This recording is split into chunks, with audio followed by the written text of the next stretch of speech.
नमस्कार विद्यार्थी भाइ बहिनीहरू, आरामै हुनुहुन्छ? आज मैले हजुरहरूको लागि ज्यामितिमा पढ्नुपर्ने कोण र कोणका प्रकारहरू सम्बन्धमा एउटा अत्यन्तै ज्ञानवर्धक र जानकारीमूलक सामग्री लिएर आएको छु। भाइ बहिनीहरूले अत्यन्तै ध्यानपूर्वक यो सामग्री हेरिदिनु हुन र केही कुरा सिकिदिनु हुन म विनम्र अनुरोध गर्दछु। आजको विषयवस्तु छ कोणका प्रकारहरू, टाइप्स अफ एङ्गल्स। हामीले कोण भन्दा बित्तिकै अब यो ज्यामिति भनेर बुझ्छौँ, ज्यामितीय विषयवस्तु भनेर बुझ्छौँ। अब यी कोणका प्रकारहरू के होलान् त? यहाँहरूले पनि अनुमान गर्दै गर्नुहोस् है त। यहाँ एउटा रोटी दिएको छ, गोल रोटी। त्यो रोटीको एउटा टुक्रा निकाल्दाखेरि कस्तो आकृति बनेछ भाइ बहिनीहरू? पक्कै पनि अनुमान गर्नुभयो होला। त्यस्तै अर्को एउटा यहाँ सामग्री छ। यहाँ पनि भाइ बहिनीहरूले यो स्केलमा दुईवटा रेखाहरू बिस्तारै माथि र दायाँतर्फ सरेको देख्नुभएको छ। यसरी दुईवटा रेखाहरू एउटा बिन्दुमा मिलेका छन्। भाइ बहिनीहरूले अब अनुमान गर्नुभयो होला यहाँ कस्तो आकृति बनेको छ। अब कोणका प्रकारहरू के होलान् त? भाइ बहिनीहरूले अनुमान गर्दै गर्नुहोला।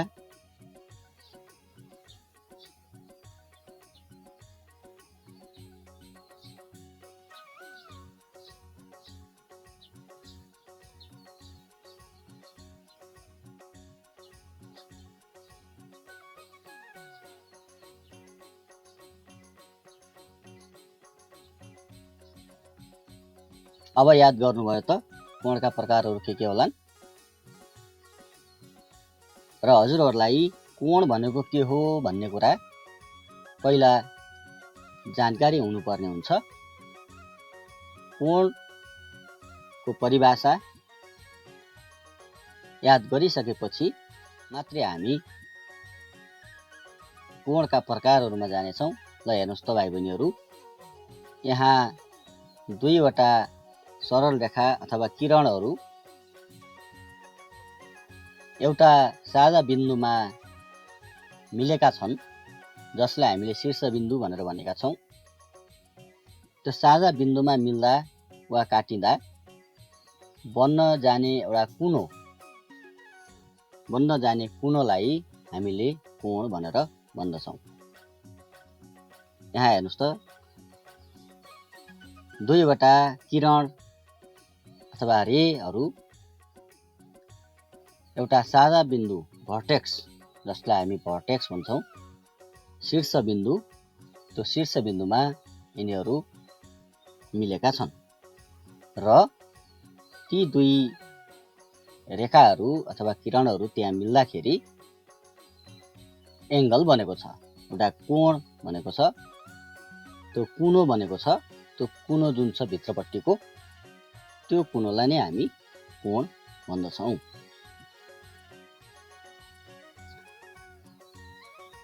कोणहरूको परिभाषा भाइ बहिनीहरूले बुझिसकेपछि अब कोणहरू नापका आधारमा एक अर्काबीच फरक हुन्छन्।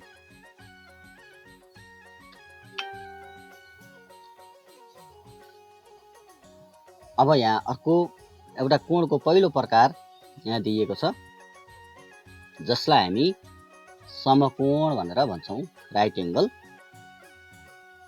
समकोण भनेको 90 डिग्री नाप्ने कोण हो, अर्थात् कुनै दुईवटा रेखाहरू एक आपसमा मिल्दा एउटा साझा बिन्दुमा मिल्दा त्यहाँ 90 डिग्रीको कोण बन्छ भने त्यस्तो कोणलाई हामी समकोण भनेर भन्दछौँ।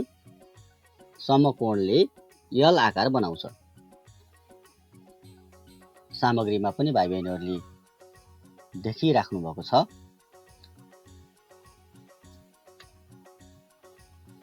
अनि अर्को कोण छ जसलाई हामीले सिधा कोण अथवा सरल कोण भनेर भन्छौँ, स्ट्रेट एङ्गल।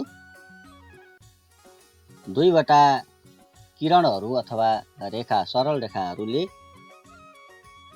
180 डिग्रीको कोण मापन गर्दछन् भने त्यस्तो कोणलाई हामीले सिधा कोण अथवा सरल कोण भनेर भन्दछौँ। सामग्रीमा पनि भाइ बहिनीहरूले देखिराख्नु भएको छ। जब एउटा रेख अथवा सरल रेखा सिधा अवस्थामा पुग्दछ र बीचमा कोण बन्दछ भने त्यस्तो कोण सरल कोण हो।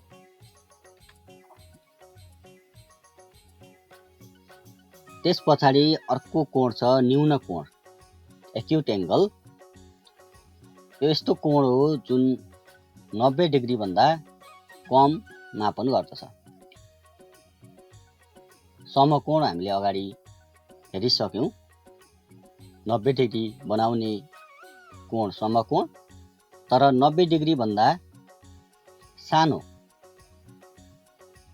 कोणलाई हामी न्यून कोण भनेर भन्दछौँ।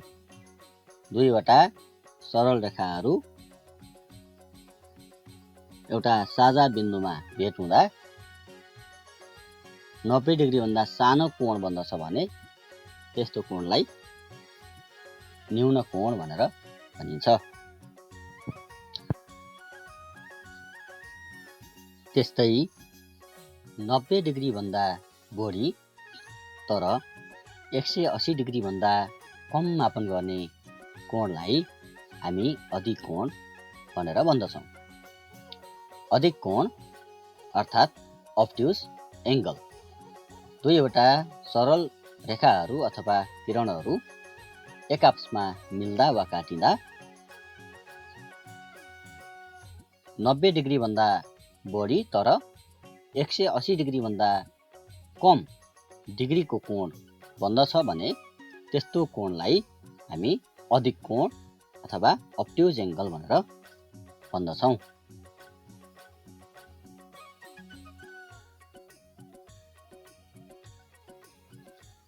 अब यहाँ हेर्नुहोस् त भाइ बहिनीहरू, घडीमा सेकेन्ड सुईको बारेमा सोच्नुहोस्। जब सेकेन्ड सुईले घडीको अनुहार वरिपरि पूर्ण सर्कल पुरा गर्दछ भने यसले 360 डिग्री मापन गर्ने कोण बनाउँछ, जसलाई हामीले एक परिक्रमण भनेर भन्दछौँ। अथवा एक परिक्रमण, पुरा परिक्रमण अथवा एक वृत्त भनेर भन्दछौँ।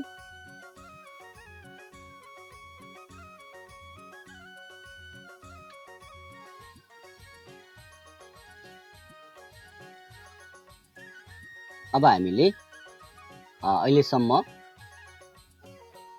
यहाँ चाहिँ प्रस्तुत गरेका कोणहरू न्यून कोण, समकोण, अधिक कोण हजुरहरूले यो सामग्रीमा पनि देख्न सक्नुहुनेछ। त्यसै गरी सरल कोण र एक परिक्रमण।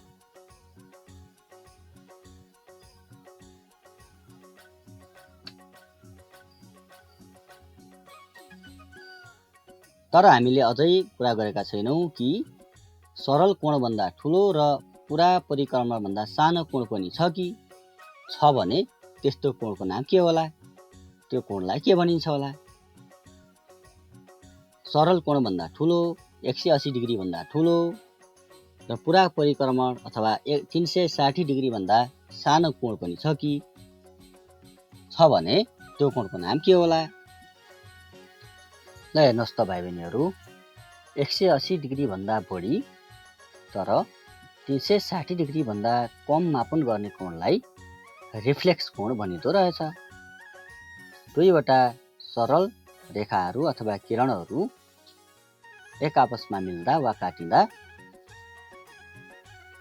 ती रेखाहरूले 180 डिग्री भन्दा बढी तर 360 डिग्री भन्दा कम डिग्रीको कोण बनाउँछन् भने त्यस्तो कोणलाई रिफ्लेक्स कोण अथवा रिफ्लेक्स एङ्गल भनेर भनिँदो रहेछ। ल भाइ बहिनीहरू, आज हामीले 6वटा प्रकारका कोणहरूको बारेमा जानकारी लियौँ होइन त। ती 6वटा कोणहरू के होलान्? न्यून कोण, समकोण, अधिक कोण, सरल कोण, रिफ्लेक्स कोण र एक परिक्रमण अर्थात् 360 डिग्रीमा हुने एक वृत्त। के तपाईहरू घर र भवनहरू निर्माण गर्दा विभिन्न प्रकारका कोणहरू जान्नको महत्त्वबारे सोच्न सक्नुहुन्छ? पक्कै पनि भाइ बहिनीहरू, यहाँहरूले अब आफ्नो वरिपरि रहेका विभिन्न वस्तुहरूमा के कस्ता कोणहरू बनेका छन् यहाँहरूले ख्याल गर्नुहोला र खोजी पनि गर्नुहोला है त। र विद्यार्थी भाइ बहिनीहरू, आज यहाँहरूले कोण र कोणका प्रकारहरूको बारेमा यस सामग्रीबाट जानकारी हासिल गर्नुभयो।